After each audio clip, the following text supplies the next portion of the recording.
Hello friends, ನಮಸ್ತೆ ಎಲ್ಲರಿಗೂ. ಇವತ್ತಿನ ಒಂದು ತರಗತಿಗೆ ತಮಗೆಲ್ಲರಿಗೂ ಸ್ವಾಗತ ಸುಸ್ವಾಗತ. ಇದು ಶ್ರೀ ಗುರು ಸ್ಟಡಿ ಚಾನಲ್ ಆಗಿರುತ್ತದೆ. ಇದನ್ನು ನಾನು TET ಮತ್ತು HSTR ಮತ್ತು GPSTRಗಾಗಿ ಕ್ಲಾಸ್ಗಳನ್ನು ಮಾಡ್ತಾ ಇದ್ದೀನಿ. ತಾವೆಲ್ಲರೂ ಪ್ಲೀಸ್ ಸಬ್ಸ್ಕ್ರೈಬ್ ಮಾಡ್ಕೊಳ್ಳಿ, ಯಾಕಂದರೆ ಇನ್ನೊಂದು ಸ್ವಲ್ಪ ದಿನದೊಳಗೆ ಕನ್ಫರ್ಮ್ ಆಗುತ್ತೆ ಮತ್ತು TETನೂ ಕನ್ಫರ್ಮ್ ಆಗುತ್ತೆ. ಅದು ಎಲ್ಲದಕ್ಕೂ ಪೇಪರ್ ಫಸ್ಟ್ ಪೇಪರ್ ಸೆಕೆಂಡ್ಗೆ ಎರಡಕ್ಕೂ ಒಂದು ಅವಶ್ಯಕವಾದಂಥ ಇದು ಶೈಕ್ಷಣಿಕ ಮನೋವಿಜ್ಞಾನದ ತರಗತಿಯಾಗಿರುತ್ತದೆ. ಇದರಲ್ಲಿ ನಾವು ಬೆಳವಣಿಗೆ ಮತ್ತು ವಿಕಾಸ ಎನ್ನುವಂಥ ಒಂದು ಲೆಸನನ್ನು ಓದ್ಕೊತಾ ಬಂದಿದ್ದೀವಿ. ನಾವು ಹಿಂದಿನ ಒಂದು ತರಗತಿಯೊಳಗೆ ಬೆಳವಣಿಗೆ ಅಂದ್ರೇನು, ವಿಕಾಸ ಅಂದ್ರೇನು ಮತ್ತು ಆನುವಂಶಿಕತೆ ಅಂದ್ರೇನು, ಅದರ ತತ್ವಗಳು ಮತ್ತು ಪರಿಸರದ ಮೇಲೆ ಬೀರುವಂಥ ಕಾರಕಗಳ ಬಗ್ಗೆ ತಿಳ್ಕೊಂಡೀವಿ. ಇವತ್ತಿನ ಒಂದು ತರಗತಿಯೊಳಗೆ ನಾವು ಪರಿಸರದ ಬಗ್ಗೆ ತಿಳ್ಕೊಳ್ಳೋಣ. ನೋಡ್ರಿ, ಪರಿಸರ ಅಂದ್ರೆ ತಮಗೆಲ್ಲರಿಗೂ ಗೊತ್ತಿರುವ ಹಾಗೆ ಏನೈತೆ ಅಂದ್ರೆ ತಮ್ಮ ಸುತ್ತಮುತ್ತಲಿನಲ್ಲಿರುವಂಥ ಎಲ್ಲ ವಾತಾವರಣವನ್ನು ನಾವೇನಂತ ಕರಿತೀವಿ, ಪರಿಸರ ಅಂತೀವಿ. ಆದರೆ ಅದು ಶೈಕ್ಷಣಿಕ ಮನೋವಿಜ್ಞಾನದ ಪ್ರಕಾರ ಪರಿಸರ ಅಂದ್ರೆ ಏನಂತೇಳಿ ನಾವೀಗ ತಿಳ್ಕೊಳ್ಳೋಣ. ಇದು ವಾಮದೇವಪ್ಪ ಸರ್ ಬುಕ್ ಆಗಿರ್ತದೆ. ಅದರಿಂದ ನಾನು ಲೆಸನ್ ವೈಸ್ ಅಂದ್ರೆ ಪಾಯಿಂಟ್ಸ್ ಯಾವುವು ಮಿಸ್ಟೇಕ್ ಆಗಬಾರ್ದು ಅಂಥೇಳಿ ಲೆಸನ್ ವೈಸನ್ನು ಓದ್ಸಾಕತ್ತೀನಿ. ಅದು ನನಗೂ ಇಂಪಾರ್ಟೆಂಟ್, ನನಗೂ ಒಂದು ಅವಶ್ಯಕತೆ ಇದನ್ನು ಅನ್ನಿಸ್ತು. ಹೀಗಾಗಿ ನನಗೂ ಹೆಲ್ಪ್ ಆಕೈತಿ, ತಮಗೂ ಅದರಿಂದ ಹೆಲ್ಪ್ ಆಕೈತಿ ಅಂತ ತಿಳ್ಕೊಂಡು ನಾನು ಓದ್ಸಾತೀನಿ. Please subscribe ಮಾಡ್ಕೋರಿ. ಈಗ ನೋಡ್ರಿ, ಪರಿಸರ ಅಂದ್ರೆ ಅಂದ್ರೆ ಸೈಕಾಲಜಿ ಪ್ರಕಾರ ಪರಿಸರ ಅಂದರೆ ಏನಂತ ಹೇಳಿ ತಿಳ್ಕೊಳ್ಳೋಣ. ವ್ಯಕ್ತಿಯನ್ನು ಪ್ರಚೋದಿಸುವ ಸಮಸ್ತ ಉದ್ದೀಪಕಗಳ ಮೊತ್ತವೇ ಆ ವ್ಯಕ್ತಿಯ ಪರಿಸರ ಆಗಿರ್ತೈತೆ ಅಂತ ಇವರ ಸೈಕಾಲಜಿ ಪ್ರಕಾರ ಒಂದು ಅಂಶವಾಗಿದೆ. ವ್ಯಕ್ತಿಯನ್ನು ಹೆಂಗೆ ಪ್ರಚೋದಿಸುವ ಸಮಸ್ತ ಉದ್ದೀಪಕಗಳ ಮೊತ್ತವೇ ಆ ವ್ಯಕ್ತಿಯ ಪರಿಸರ ಅಂದ್ರೆ, ಈಗ ಒಂದು ಮಗು ಏನಾಗಿರ್ತೈತೆ ಅಂದ್ರೆ ಕುಟುಂಬದೊಳಗೆ ಬೆಳವಣಿಗೆ ಹೊಂದಿರ್ತೈತಿ.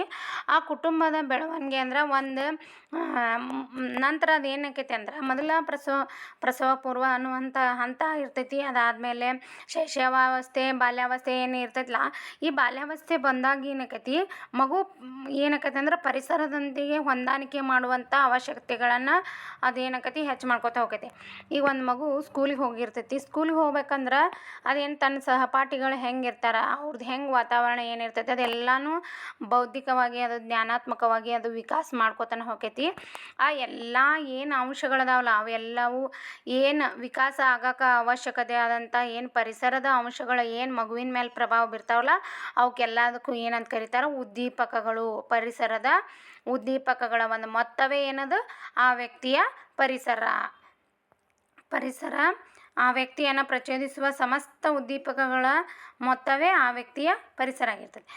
ಗರ್ಭಧೃತ ಅಂಡಾಣುವಿನ ರೂಪದಲ್ಲಿ ವ್ಯಕ್ತಿ ಉದಯಿಸಿದ ಕ್ಷಣದಿಂದ ಸಾಯುವ ತನಕ ಪ್ರತಿಕ್ಷಣ ಹಲವಾರು ಉದ್ದೀಪಕಗಳು ಅವನನ್ನು ಪ್ರಚೋದಿಸುತ್ತಲೇ ಇರುತ್ತವೆ.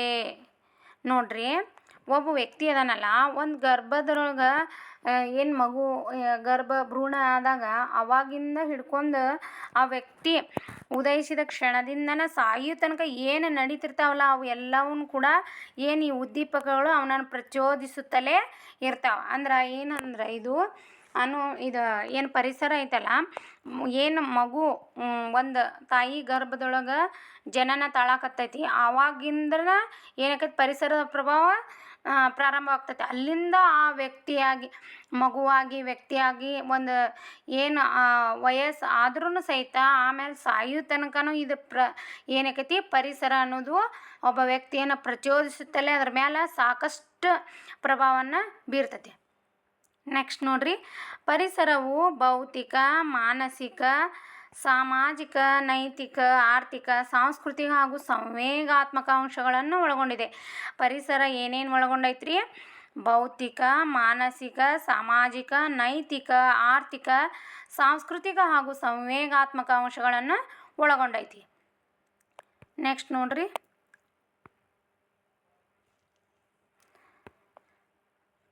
ಮಗುವಿನ ಜನನದ ನಂತರ ಭೌತಿಕ ಪರಿಸರ, ಮಾನಸಿಕ ಹಾಗೂ ಸಾಮಾಜಿಕ ಪರಿಸರಗಳು ವಿಕಾಸದ ಮೇಲೆ ಪ್ರಭಾವ ಬೀರುತ್ತವೆ.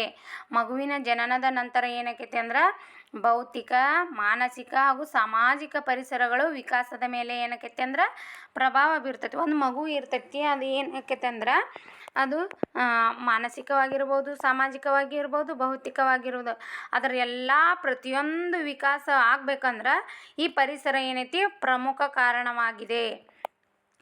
ನೆಕ್ಸ್ಟ್ ನೋಡ್ರಿ, ಭೌತಿಕ ಪರಿಸರ ಮಗುವಿನ ಪ್ರಸವ ಪೂರ್ವ ಬೆಳವಣಿಗೆಯ ಮೇಲೂ ಸಹ ಪ್ರಭಾವ ಬೀರುತ್ತದೆ. ಭೌತಿಕ ಪರಿಸರ ಅನ್ನೋದು ಏನಂದ್ರೆ ನಮ್ಮ ಬೌದ್ಧಿಕವಾಗಿರೋವಂಥ ತಾಯಿದೇನು ಬೌದ್ಧಿಕ ಪರಿಸರ ಇರ್ತೈತಿ ನೋಡು, ಅದೆಲ್ಲವೂ ಕೂಡ ಮಗುವಿನ ಪ್ರಸವ ಪೂರ್ವ ಏನಕ್ಕೈತಿ ಬೆಳವಣಿಗೆ ಮೇಲೂ ಸಹ ಪ್ರಭಾವ ಬೀರುತ್ತದೆ.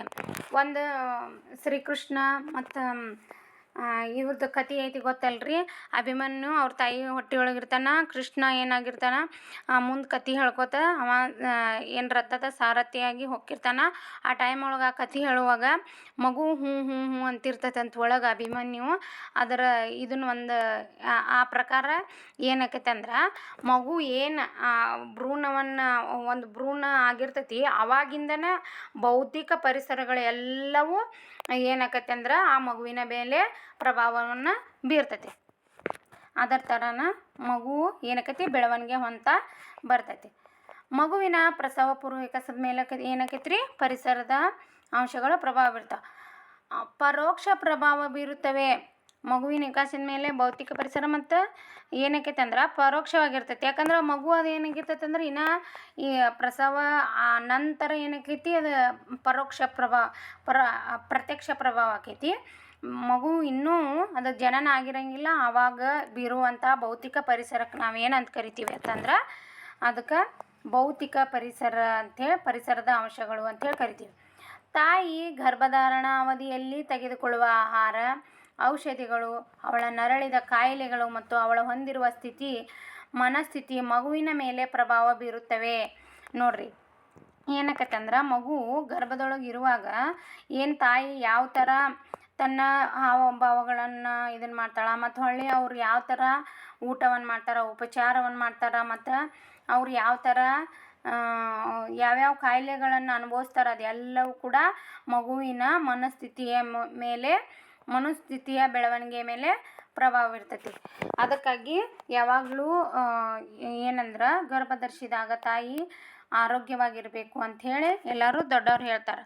ಹಾಗಾಗಿ ನಾವು ಸರಿಯಾದ ಊಟ ಯಾರು ಏನಂದ್ರೆ ಒಂದು ಮಗುವಿಗೆ ಜನ್ಮ ನೀಡುವಂಥ ತಾಯಿ ಏನಾಗಿರ್ಬೇಕಂದ್ರೆ ಆರೋಗ್ಯವಾಗಿರಬೇಕು ಮತ್ತು ಸರಿಯಾದ ಊಟ ಉಪಚಾರ ಒಳ್ಳೆಯ ಒಂದು ಕ್ರಮಗಳನ್ನು ಅನುಸರಿಸ್ಬೇಕಂಥೇಳಿ ಈ ಅಂಶಗಳು ತಿಳಿಸ್ತೈತೆ.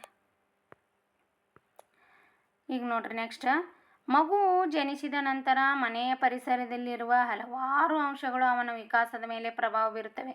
ಹೌದು, ಒಂದು ಮಗು ಜನಿಸಿದ ನಂತರ ಮನೆಯೊಳಗೆ ಏನು ಪರಿಸರ ಐತಿ ಅದು ಎಲ್ಲವೂ ಕೂಡ ಮಗುವಿನ ವಿಕಾಸದ ಮೇಲೆ ಪ್ರಭಾವ ಬೀರ್ತದೆ.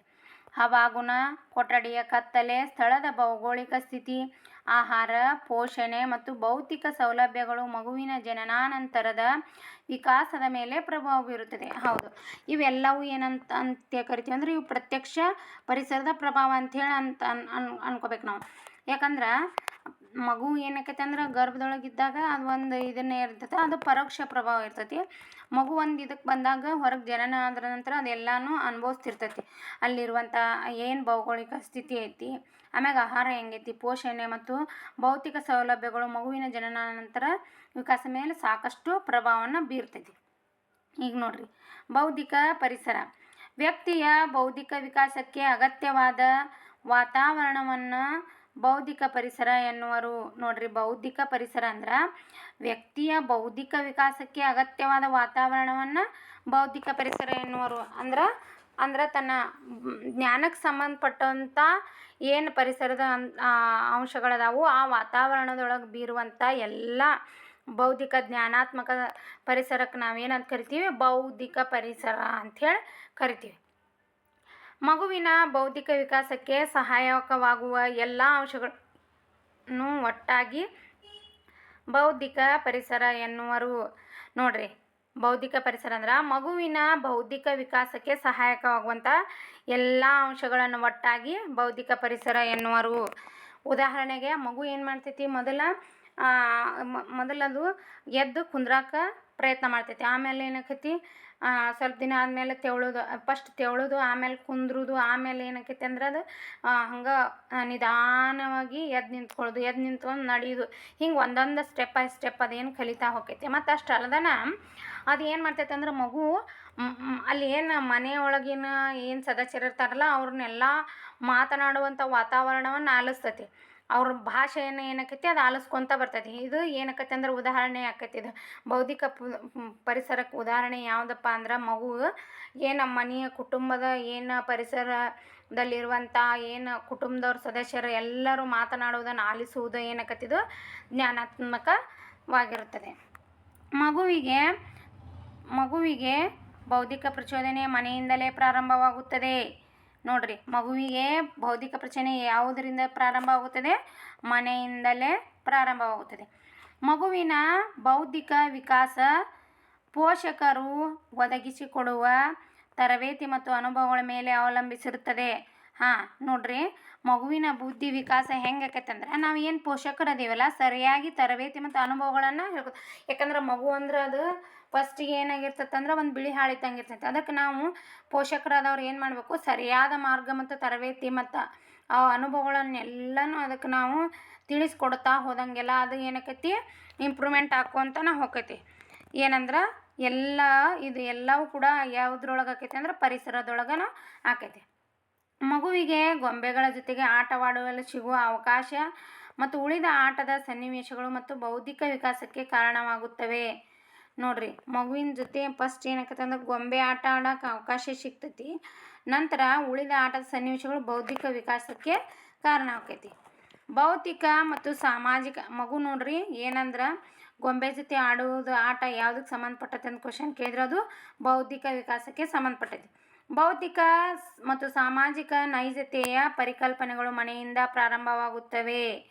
ನೋಡ್ರಿ, ಮಗುವಿನ ಭೌತಿಕ ಮತ್ತು ಸಾಮಾಜಿಕ ನೈಜತೆಯ ಪ್ರಭಾವ ಪರಿಕಲ್ಪನೆಗಳು ಯಾವುದರಿಂದ ಸ್ಟಾರ್ಟ್ ಆಕೈತ್ರಿ? ಒಂದು ಮನೆಯಿಂದಲೇ ಪ್ರಾರಂಭ ಆಕೈತಿ. ಈಗ ನೋಡ್ರಿ, ಇವುಗಳ ಜೊತೆಗೆ ಶಾಲೆಯಲ್ಲಿ ಮಗುವಿಗೆ ದೊರೆಯುವ ಬೌದ್ಧಿಕ ಪರಿಸರವೆಂದರೆ ಗ್ರಂಥಾಲಯಗಳು, ಪ್ರಯೋಗಗಳು, ಶಾಲೆಗಳು, ಮನೋರಂಜನಾ ಚಟುವಟಿಕೆಗಳು, ಪಠ್ಯ ಹಾಗೂ ಸಹಪಠ್ಯ ಚಟುವಟಿಕೆಗಳು. ನೋಡ್ರಿ, ಏನಂದ್ರೆ ಮಗುವಿಗೆ ದೊರೆಯುವಂಥ ಬೌದ್ಧಿಕ ಪರಿಸರವೆಂದರೆ ಯಾವ್ಯಾವ್ರಿ? ಗ್ರಂಥಾಲಯಗಳು, ಪ್ರಯೋಗಶಾಲೆಗಳು, ಮನೋರಂಜನಾ ಚಟುವಟಿಕೆಗಳು, ಪಠ್ಯ ಚಟುವಟಿಕೆಗಳು, ಸಹಪಠ್ಯ ಚಟುವಟಿಕೆಗಳು. ಇವುಗಳೆಲ್ಲವೂ ಕೂಡ ಬೌದ್ಧಿಕ ಪರಿಸರ ಅಂತ ಕರಿತೀವಿ. ಇವುಗಳನ್ನು ಸರಿಯಾದ ರೀತಿಯಲ್ಲಿ ಸಂಘಟಿಸಿದರೆ ಮಗುವಿನಲ್ಲಿ ಅಪೇಕ್ಷಿತ ಬೌದ್ಧಿಕ ವಿಕಾಸವನ್ನು ಕಾಣ್ಬೋದು. ಇವೆಲ್ಲವನ್ನು ನಾವು ಏನು ಮಾಡಬೇಕು, ಸರಿಯಾಗಿ ಮಗುವಿಗೆ ಒದಗಿಸ್ಕೊಂತ ಹೋದ್ರೆ ಮಗು ಆಕೈತೆ ಅಂದ್ರೆ ಒಂದು ಅಪೇಕ್ಷವಾದಂಥ ಒಂದು ಬೌದ್ಧಿಕವಾದಂಥ ಒಂದು ಉತ್ತಮವಾದ ಬೌದ್ಧಿಕ ವಿಕಾಸವನ್ನು ಹೊಂದೈತಿ. ಆದ್ದರಿಂದ ಶಿಕ್ಷಕರು ಶಾಲೆಗಳಲ್ಲಿ ಉತ್ತಮ ಪರಿಸರವನ್ನು ಒದಗಿಸಿಕೊಡಲು ಪ್ರಯತ್ನಿಸಬೇಕು. ನಾವು ಶಾಲೆಯಲ್ಲಿ ಏನು ಮಾಡಬೇಕು, ಶಿಕ್ಷಕರಾದವರು ಒಂದು ಉತ್ತಮವಾದಂಥ ಬೌದ್ಧಿಕ ಪರಿಸರವನ್ನು ಮಕ್ಕಳಿಗೆ ಅಂದರೆ ಇವೆಲ್ಲ ಸಹಪಾಠ ಚಟುವಟಿಕೆಗಳು, ಉದಾಹರಣೆಗೆ ಪ್ರಯೋಗಶಾಲೆಗಳು, ಆಮೇಲೆ ಗ್ರಂಥಾಲಯಗಳು, ಸಹಪಾಠ್ಯ ಚಟುವಟಿಕೆಗಳು, ಪಠ್ಯ ಚಟುವಟಿಕೆಗಳು, ಮನೋರಂಜನಾ ಚಟುವಟಿಕೆಗಳನ್ನು ನಾವು ಏರ್ಪಡಿಸಬೇಕು. ಇದರಿಂದ ಮಗುವಿನ ಏನಕತಿ ಅಪೇಕ್ಷಿತ ಬೌದ್ಧಿಕ ವಿಕಾಸ ಉಂಟಾಕೈತಿ.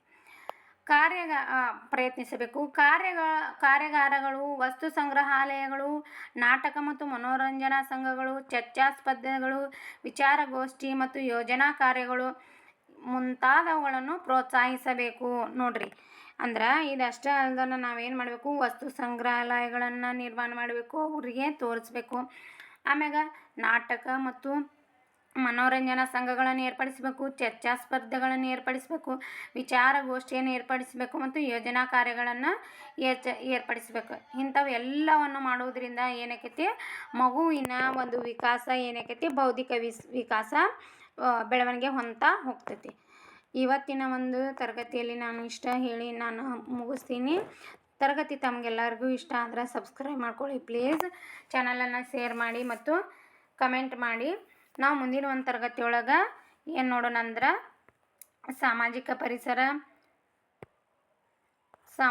ಪರಿಸರ ಮತ್ತು ಅನುವಂಶಿತೆ ಮತ್ತು ಪರಿಸರಗಳ ಸಾಪೇಕ್ಷತೆ ಪ್ರಾಮುಖ್ಯತೆಯನ್ನು ನೋಡೋಣ. Thank you to all.